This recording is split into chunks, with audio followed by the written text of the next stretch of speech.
Royal people, they are matured. వాళ్ళకి మంచి జ్ఞానం, అర్థం చేసుకునే మనస్తత్వం ఉంది కాబట్టి they eat good food. So ఈరోజు మనం ఏం తింటున్నాం?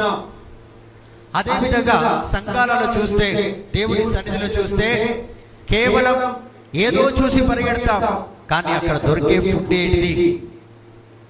ఇప్పుడు హలీం కాలం అనుకుందాం, ఎక్కడ చూసినా హలీం చాలా బాగుంటుంది అనుకుంటాం, కానీ క్వాలిటీ తినేవాళ్ళు క్వాలిటీ షాప్కే వెళ్తారు. అదేవిధంగా ప్రజలను చూసి పారిపోయి ఏది పడితే అది తిని మన ఆరోగ్యాన్ని మనం పాడు చేసుకోము.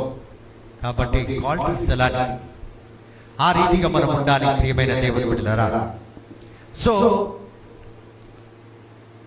when you stay away from food, you know the purpose for which you eat. మనం ఆహారం నుంచి దూరం ఉన్నప్పుడు మనకు తెలుస్తుంది ఏ కారణం కోసం. ఇప్పుడు చూడండి, కొన్ని ఫ్రూట్స్ మనం తింటాం. ఈ కొన్ని ఫ్రూట్స్ తింటే బీపీ నుంచి, షుగర్ నుంచి మనల్ని కాపాడుతుంది. కొన్ని ఫ్రూట్స్ మనం తింటాం, బీపీ షుగర్ పెంచేస్తుంది. కారణం తెలుసు కదా, ఇది తినొద్దు, ఇది తినాలి. అదే విధంగా ఇప్పుడు ఒక వ్యక్తికి కొలెస్ట్రాల్ ఎక్కువ ఉందనుకోండి, అతను ఏం తింటాడు? మాంసం రోజు తింటాడు, రోజు తినడు. చూడండి, జ్ఞానం తెలుసుకున్న వ్యక్తియే, మెచ్యూర్డ్ వ్యక్తియే, ఆ జ్ఞానం ఉన్న వ్యక్తియే ఆ యొక్క ఆహారం నుంచి దూరం ఉంటాడు. ఏదైతే తినాలి అది తింటాడు. అవునా? Praise the lord, praise the lord. So there are many matured people grown up who eat chocolates అన్నారా? ఎందుకంటే పెద్దవాళ్ళై ఉండి కూడా, పెద్దవాళ్ళ దేంట్లో శరీరకంగా పేరు ప్రతిష్టలో, మరి అదే విధంగా చూడడానికి పెద్దవాళ్ళే. Praise the lord. సో పెద్దవాళ్ళపై మనం ఉండి జ్ఞానము, బుద్ధి ఇవన్నీ నాకు చాలా ఉంది అనడంలో ఏమాత్రము చాక్లెట్ తిన్న వ్యక్తుల్లాగా, ఏమాత్రం పసిబిడ్డకి తేడా లేదు వాళ్ళకి వీళ్ళకి. ఇప్పుడు ఒక చిన్న పిల్ల ఎవరన్నా పిలిచి, నేను ఇక్కడ ఇది ఎత్తంటే కూర్చోండి 10 సార్లు అంటే వాళ్ళకి రాదు. ఇది ఎత్తుకో, ఈ కీబోర్డ్ ఎత్తమంటే వాళ్ళు ఎత్తలేదు.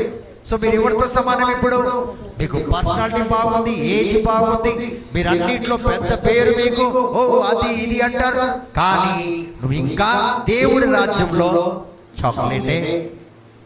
Am I right? Do you understand now? So ఈయన ఇది ఉంటే ఇందులో ఉండాలి, అందులో ఉంటే ఇందులో పసిబిడ్డవే. దేవుని రాజ్యంలో నువ్వు ఇంకా పసిబిడ్డవే. నువ్వు ఏది తినాలి అంటే, మానవుడు రొట్టె వలన కాదు నా వాక్కు. అయితే దేవుని వాక్కు ఏది ఎక్కడ మంచి దొరుకుతుందో అది ఎక్కడ తినాలి, ఎలా తినాలి, దాన్ని ఎలా జీర్ణించుకోవాలి అంటే, దాంట్లో ఎలాగా జీర్ణించుకోవాలంటే, ఇఫ్ యు వర్క్ హార్డ్, నువ్వు పని చేయగలిగితేనే ఆహారం తిని వండుకుంటే ఏమీ కాదు, జీర్ణశక్తి నీలో ఉండాలి. అంటే దాంట్లో నువ్వు జీవించాలి. People they eat but they don't exercise. James said, without kriyelu your word being in the word is waste. kriyaleni vaku, kriyaleni జీవితము వ్యర్థము. దేవుళ్ళో జీవించలేని వాక్కు నీలో ఉందంటే అది వ్యర్థం. నాలో వాక్కు ఉంది, నేను దేవుళ్ళో జీవిస్తున్నాను, నేను ప్రకటిస్తాను, నేను జీవిస్తాను. సో నేను వింటున్నా, ప్రతిరోజు ప్రేయర్ కోసం బలంగా ఉన్నాం, కానీ శాత కాదు కదా చేయడం. వినడం సులువు, చేయడం కష్టం. ఎందుకు కష్టం అంటే సారాంశం, దాని ఫార్ములా ఇంకా మనకు అర్థం కాదు. నమ్మలేకపోతున్నామంటే ఇంకా దేవుడు దీవించిన దీవెనలు మనం ఎరగకుండా ఉన్నాం కాబట్టి. బుక్కులు ఉన్నాయి కానీ వాటిలో ఏముందో మనకి తెలియదు కాబట్టి. సో ప్రియమైన దేవుని బిడ్డలారా, ప్రతి ఒక్క వ్యక్తి they love to eat chocolate. అంటే దేవుడి వాక్యం, దేవుడి సన్నిధి, దేవుడి ప్రార్థన వాళ్ళకి ఇష్టం. వాళ్ళు ఇంకా పసిబిడ్డలాగానే ఉన్నారు, వాళ్ళు ఇంకా అడల్ట్ కాలే. పెద్దవాళ్ళు ఎవరు ఎదురొచ్చినా ఎదుర్కొంటారు, ఏ కష్టం వచ్చినా ఎదుర్కొంటారు, ఏ నష్టం వచ్చినా ఎదుర్కొంటారు. ఇంకొకరిని ఓదార్స్తారు. ఓదార్చలేకపోతలేవు, నిన్ను నువ్వు కూడా ఓదార్చుకోలేకుండా జీవిస్తున్నావు. ఇంకా చిన్న పిల్లవి. Praise the Lord. తండ్రి వందనం. సో బట్ వాళ్ళకి తెలియదు, వారికి చూడండి, రోజు చాక్లెట్లు తింటున్నాం అనుకో, ఏమైతాయి? పండ్లు, షుగరు, వ్యాధి, ఏదో రోగం వస్తుంది. They don't know they are destroying their life. వారికి తెలియదు. ఎందుకంటే నేను వింటున్నా అంటే పరలోకానికి వెళ్తావా? క్రియలేని జీవితం, నడవలేని జీవితం. 38 సంవత్సరాలు ఎక్కడున్నాడు? బెతెస్దా పూల్ దగ్గరే ఉన్నాడు. But he never took a step. ఒక్క రోజు కూడా కదలలేకపోయాడు. యేసయ్య వచ్చి జీవం ఇచ్చినా ఏమన్నాడు తెలుసా? నన్ను అందులో యేసునోడు ఎవడు లేడన్నాడు. వంకలు పెట్టుకొని ఇంకా 38 సంవత్సరాలు, ఇంకా 40 సంవత్సరాలు కూడా ఉండేవాడు. యేసయ్య గారిని వచ్చి అతన్ని బలపరిచి నడిపించకపోతే, కొన్నిసార్లు మన జీవితంలో కూడా యేసయ్య వస్తున్నాడు. Do you want to get healed? నీకు స్వస్థత కావాలా? నీకు దీవెన కావాలా? నీ కుటుంబంలో వెలుగు కావాలా? నీ కుటుంబంలో నేను రావాలా? ఎలా వస్తావు ఏమో నాకు అసలు అర్థమైతే లేదు, ఇలా తీసుకెళ్ళాలని. Praise the lord. కాబట్టి ప్రియమైన దేవుని బిడ్డలారా, ఎదిగిన బిడ్డవైతే ఎరిగినట్టు జీవిస్తావు. పసి బిడ్డలాగా ఉండవు. నువ్వు ఇంకా 6 గంటలకు ప్రేయర్ అంటే 6:30కు రావు. Because you are grown up. నువ్వు ఉండేది ఇక్కడనే, పక్కనే. ఏమీ కాదు. దేవుని మీద విశ్వాసం ఉంటే ఎవరికి ఏమీ కాదు. నేను వస్తాను హాస్పిటల్ కంటే 4 రోజులైనా వాళ్ళు చావరని నాకు తెలుసు. మనం అనుకుంటాం ఈ వ్యక్తి పిలిచిన వెంటనే ఎందుకు రాడంటే కృప రావాలి, దేవుని యొక్క కనికరం రావాలి, దేవుని యొక్క జాలి రావాలి. అక్కడికి నువ్వు దీవించబడాలంటే it is not so easy to bring a man of God wherever you want. ఆయన అనుమతి, ఆయన కృప లేదే మనం దీవించబడం. అయితే మీరు పిలుస్తున్నారు, నేను వెళ్ళలేదు. అలాంటిది మనకు ఉండాలి. సో ఎదిగిన వాడికి నమ్మకం ఉంటది. పిల్లలకి డాడీ నిజంగా ఇస్తాడంటవా? మమ్మీ ఇస్తాను కదా, ఇస్తాడు. మొన్న ఇయ్యలేదు, ఇస్తాను. మొన్న ఇచ్చింది, ఇప్పుడు ఇస్తాడా? డౌట్ ఉంటుందా లేదా? అదే బతుకుతున్నాం. అదే అయితదా? బతుకుతానా పోతానా? అయితదా కాదా? బతుకుతానా పోతానా? వస్తుందా రాడా? ఇస్తాడా? బ్రదర్ ఇస్తాను ఒక మాట చెప్పాలి. మీరు చెప్తే అయిపోతుందంట. నీ విశ్వాసం ఎక్కడ? నువ్వు చెప్తే ఖచ్చితంగా నీ నోట మాట రావాలంటారు. కొంతమంది బలవంతంగా చెప్పించు. కాబట్టి ప్రియమైన దేవుని బిడ్డలు, only matured people they will understand and take proper decision. సరి అయిన మనము నిర్ణయం తీసుకోవాలంటే నీకు మంచి అండర్స్టాండింగ్ ఉండాలి. సో మనం ఎక్కడ పడితే అక్కడికి వెళ్ళి ఏది పడితే అది, ఎవరు ఏది చెప్తే అది పట్టుకొని తిరగదు. Good matured person will take correct decision. Praise the lord. So దేవుడి ఈ వాక్కు ద్వారా మీ అందరినీ దీవించారు. ఈ రోజు నుంచి సరియైన నిర్ణయాలు తీసుకునే విధంగా దీవించారు. ఎదిగిన బిడ్డల వలె జీవించే కృపతో మిమ్మల్ని దీవించారు. ఆమేన్. Praise the lord. Praise the lord. So ఎప్పుడైతే ఈ రీతిగా మనం చేస్తామో, కింగ్డమ్, తండ్రి దేవుని యొక్క రాజ్యం మీకోసం ప్రతిదీ చేయడానికి సిద్ధపడుతుంది. ఎందుకంటే మీరు ప్రతిదీ సరిగ్గా చేస్తారు కాబట్టి. పూజ తప్పకుండా చేస్తారు. ప్రతిదీ ఉప్పు ఎంత వేయాలి, కారం ఎంత వేయాలి, ఎంత టేస్ట్ గా, ఎంత ఇప్పుడు అల్లం వెల్లిగడ్డ కూడా వేయాలి, ఎంత వేయాలి కరెక్ట్గా వేస్తారు కూరలో. ఆ రీతిగా దేవుని కార్యం కరెక్ట్ గా చేస్తారు కాబట్టి పరలోకం కూడా ప్రతి ఒక్క ప్రార్థనకు కరెక్ట్ గా జవాబిస్తుంది. నీ ఉప్పులో, కారంలో, నూనెలో తేడా వస్తే, శరీరంలో తేడా వస్తుంది. అది నీకే అనారోగ్యం పుట్టిస్తుంది. Right or wrong? పంచదార ఎక్కువ తింటే, పంచదార షుగర్ ఎక్కువ తింటే ఏమైనది? తినకురా అంటారు. ఏమంటారు? తినకే అంటారా లేదా? నీ నోరు సల్లగా.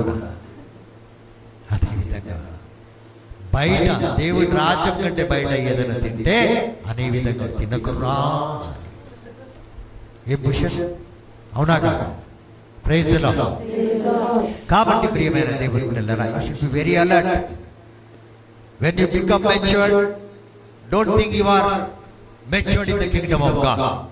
నువ్వు వయసులో పెద్దదానివి అయితే దేవుడి రాజ్యంలో పెద్దలు కాము. బ్రదర్ ఆండ్రూ ఒకరోజు మినిస్ట్రీలోకి వస్తే బ్రదర్ ఆండ్రూ ఒకటి చెప్పాను, బ్రదర్ నీకు కోడళ్ళు ఉన్నారు, అల్లుళ్ళు ఉన్నారు, మన్మళ్ళు ఉన్నారు, కొడుకులు ఉన్నారు, మంచి హోదా కలిగిన బిడ్డలు ఉన్నారు, నీకు బయట సరుకులుంది, నువ్వు మంచి మంచి ప్లేస్లో లీడర్వి, కానీ ఇక్కడ సేవకుడివి అన్నాడు. ఏమన్నా ఇక్కడ నీళ్ళివ్వరు, ఎవరు గుడ్ మార్నింగ్ ప్రైజ్ లార్డ్ నీకు చెప్పారు, నువ్వే అందరికీ చెప్పాలి. నీ ఇన్స్ట్రక్టరు, నిన్ను నడిపించే వ్యక్తి, నీకు ప్రోగ్రామ్ ఇచ్చే వ్యక్తి డాలీ, నీ ప్రెసిడెంట్ అన్నమాట. Yes brother. మధ్యలో కొద్దిగా వస్తుంది ఎవరికైనా, నేను ఏదైనా ఉంటుంది, ఎందుకంటే నీ కోడళ్ళు ఉన్నారు, ఇంట్లో చాలా మర్యాద ఉంటుంది మనకి, కానీ ఇది ఆ మర్యాద ఇచ్చేటట్టు రావాలి, మర్యాద పుచ్చుకునేటట్టు రావాలి. అప్పుడు పిలిచిన బ్రదర్ ఫస్ట్ ఏం చెప్పి, ఐఎమ్ సారీ, నేను నిజంగా సారీ. ఆండ్రూ బ్రదర్లో ఒకటి ఉంది, ఏదైనా చెప్తే వెంటనే బ్రదర్ తప్పైపోయిందని మోకరిస్తాడు. కాబట్టి ప్రియమైన దేవుని బిడ్డలారా, ఎదిగిన వ్యక్తికి అర్థమైంది, ఎదిగిన వ్యక్తి నేను ఎంతలో ఎదిగినా, నేను దేవుళ్ళలో ఎంత ఎదిగి ఉన్నానా. నువ్వు ఎదిగిన బిడ్డవైతే ఆమెను కూడా ఇంకా ఎదిగిస్తావు, నువ్వు ఎదిగిన బిడ్డవైతే నువ్వు ఆమెను కూడా నడిపిస్తావు. ఎదిగిన బిడ్డకు అర్థమైతే నేను తప్పు చేస్తున్నాను, తప్పు అని దాన్ని వ్యతిరేకంగా తిరిగి దానికి ఇట్లా అట్లా అట్లా మన తప్పును కప్పడానికి ఎన్నో రకాలుగా మనం ప్రయాసపడతాం. But when you understand in the spirit you will definitely pop. ఇది ఎదిగిన వ్యక్తికి వెంటనే దే విల్ నాట్ స్లీప్, వాళ్ళు నిద్రపోరు, ఆ రాత్రి పోనివ్వరు. ఎందుకంటే దేవుని యొక్క వాక్యం సెలవిస్తుంది, నీ కోపం సూర్యుడు అస్తమించక మునుపే నీకు నాకు సమాధానం. యాడ ఉంది, ఎవరిలో ఉంది చేయొద్దండి. సమాధానం సాయంత్రమే. ఒకే శరీరం భార్య భర్త, అది లేదు. అక్క చెల్లెలం ఒకే రక్తం, అది లేదు. మరి ఆత్మలో ఒకే జీవితం, పరలోక జీవితం, అక్కడ కూడా లేదు. ఎక్కడ ఎదిగి ఉన్నావు, ఎక్కడ పడుతున్నావు, ఇవన్నీ కలిగి ఉండి నువ్వు చేసేది ఉపవాసం. 70 సంవత్సరాలు ఉపవాసం చేసినట్టు అయిపోయింది. జకర్యాలో దేవుడు మనకు చెప్పి ఉన్నాడు, 70 years for what I don't know అంటాడు. నాకు ఇప్పుడు మన వయసు చూస్తే నాకు ఇట్లా చెప్తాడు ఆ బ్రదర్, నా వయసు నీ వయసు నా ముందు దేంట్లో చిన్న, వయసులో శరీరకంలో పెద్ద ఉండొచ్చు, కానీ దేవుని రాజ్యంలో వయసు ఇది చాలా చిన్నది. కాబట్టి ప్రియమైన దేవుని బిడ్డలారా, these are the things will not destroy. ఇది మిమ్మల్ని నాశనం చేయదు. So you should know. ప్రతిరోజు మనం తెలుసుకోవాలి, నేను కరెక్ట్గా చేస్తే కరెక్ట్గా. So we will interact with food, అంటే ఆహారంతో మనం సావాసం చేస్తాం. ఏది తింటే నేను పవర్ఫుల్గా అవుతాను. ఎందుకంటే దేవుడి రాజ్యం కట్టాలంటే ఏ బ్రదర్స్, రేపును దేవుడి రాజ్యం కట్టాలంటే ఈ రోజు నువ్వు బలంగా ఉండాలి. సో ఆ రకంగా so you will work for the advancement of the Kingdom of God. ఈ సందేశాలు మీకు నచ్చినట్లయితే దయచేసి లైక్ చేయండి, సబ్స్క్రైబ్ చేయండి, పక్కనే ఉన్న బెల్ బటన్ నొక్కండి. ఈ సందేశాలను షేర్ చేయమని ప్రభువు నామమున ప్రేమతో మీకు మనవి చేస్తున్నాం. Thank you.